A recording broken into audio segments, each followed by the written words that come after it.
Assalamualaikum warahmatullahi wabarakatuh. Alhamdulillahi rabbil alamin. Wassalatu wassalamu ala asrafil mursalin Sayyidina Muhammad wa ala alihi wa sahbihi ajma'in. Amma ba'du. Hadis Muslim nomor 921. Artinya, diriwayatkan dari Jabir bin Abdullah radhiyallahu anhu, ia berkata, Rasulullah Shallallahu Alaihi Wasallam pernah bersabda, seandainya kau menjual buah-buahan kepada saudaramu, lalu buah-buahan tersebut terlanda bencana atau hama, maka kau tidak boleh memungut sesuatu darinya, karena demikian itu berarti kamu mengambil harta saudaramu dengan tidak benar.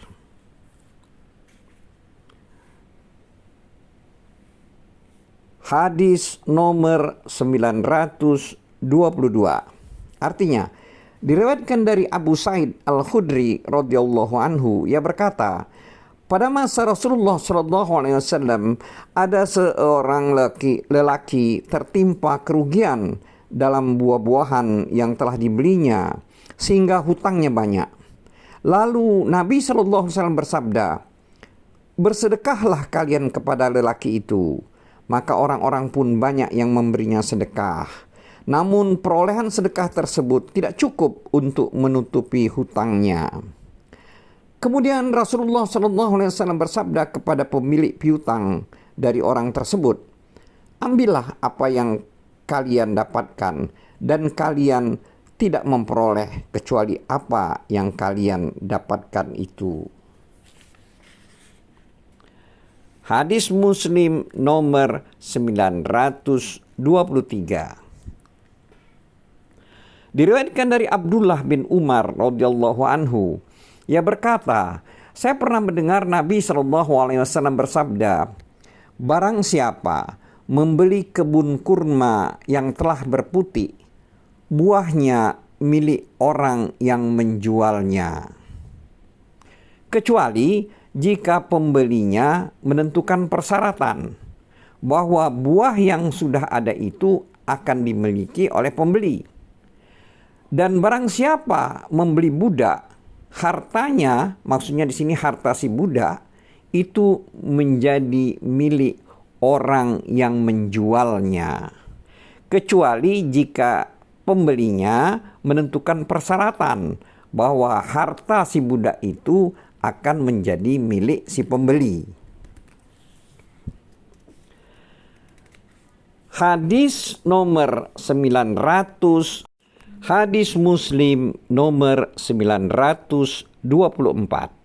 Artinya, diriwayatkan dari Zaid bin Abu Unaisah, ia berkata, kami pernah diberitahu oleh Abul Walid Al-Maki ketika dia sedang duduk di sisi Atha bin Abu Rabbah dari Jabir bin Abdullah radhiyallahu anhu, bahwasanya Rasulullah sallallahu alaihi wasallam melarang penjualan hasil panen dengan cara muhaqalah, muzabanah, dan mukhabarah, serta melarang penjualan buah kurma kecuali setelah isqah.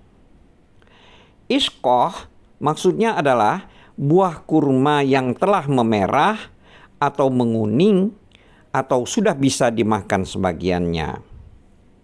Sedangkan muhaqalah itu maksudnya adalah menyewakan kebun dengan pembayaran makanan atau bahan makanan dalam takaran yang ditentukan.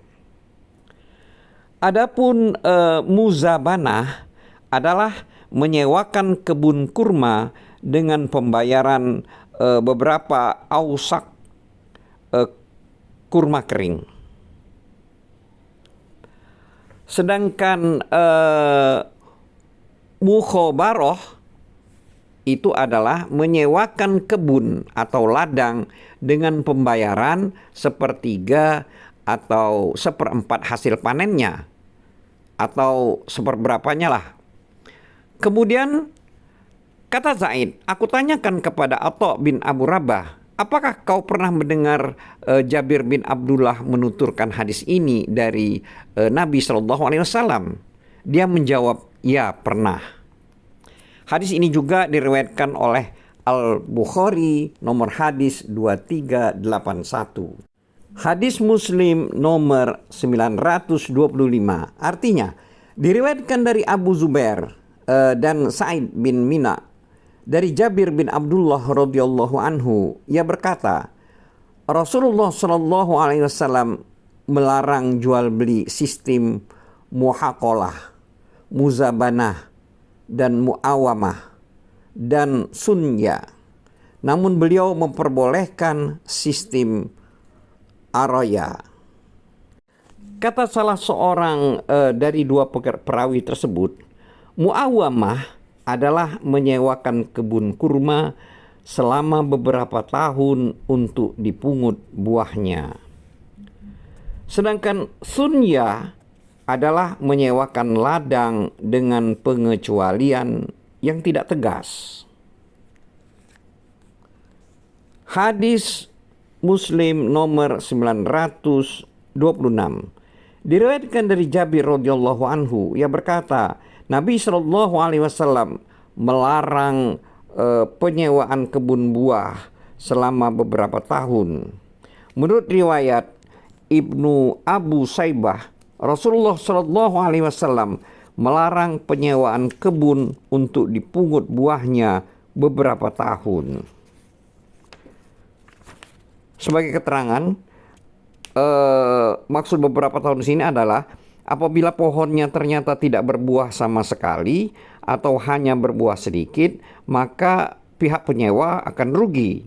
Sebaliknya jika buahnya melimpah ruah, maka pihak yang menyewakan akan menyesal. Karena itulah makanya dilarang. Hadis Muslim nomor 927. Artinya, diriwayatkan dari Jabir radhiyallahu anhu, ia berkata, ada seorang budak laki-laki datang lalu berbaiat kepada Nabi Shallallahu alaihi wasallam untuk mengikuti hijrah, sedangkan budak tersebut tidak merasa menjadi budak. Lalu datanglah tuannya memintanya. Kemudian Nabi Shallallahu alaihi wasallam berkata kepada tuan atau pemilik budak tersebut, juallah budakmu ini kepadaku. Lalu Nabi SAW membelinya dengan 2 orang budak hitam. Setelah itu Nabi SAW tidak mau menerima baiat seseorang hingga beliau menanyainya, apakah dia seorang budak.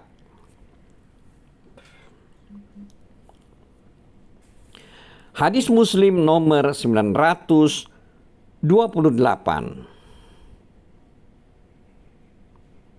Diriwayatkan dari Abu Hurairah radhiyallahu anhu bahwasanya Nabi Shallallahu alaihi wasallam pernah bersabda, barang siapa membeli kambing yang tertahan air susunya, maka dia berhak menentukan pilihan selama 3 hari, yaitu antara tetap membelinya atau mengembalikannya dengan disertai 2 sak buah kurma.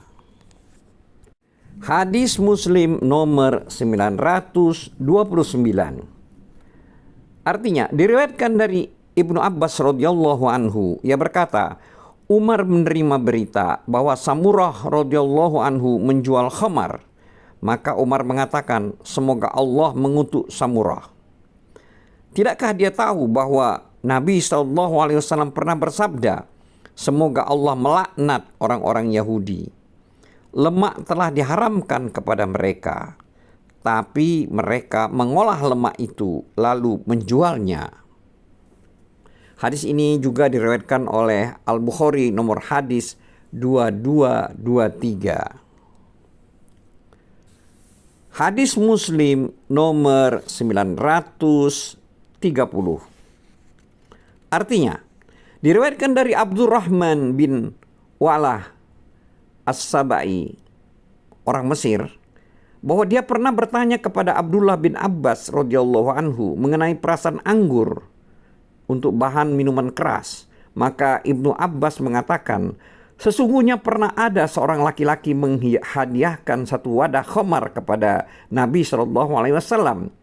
Lalu Rasulullah SAW berkata kepada orang lain, kepada orang itu, apakah kau telah tahu bahwa Allah Ta'ala mengharamkan khamar? Orang itu menjawab, tidak tahu. Kata Ibnu Abbas, kemudian laki-laki itu berbisik kepada seseorang.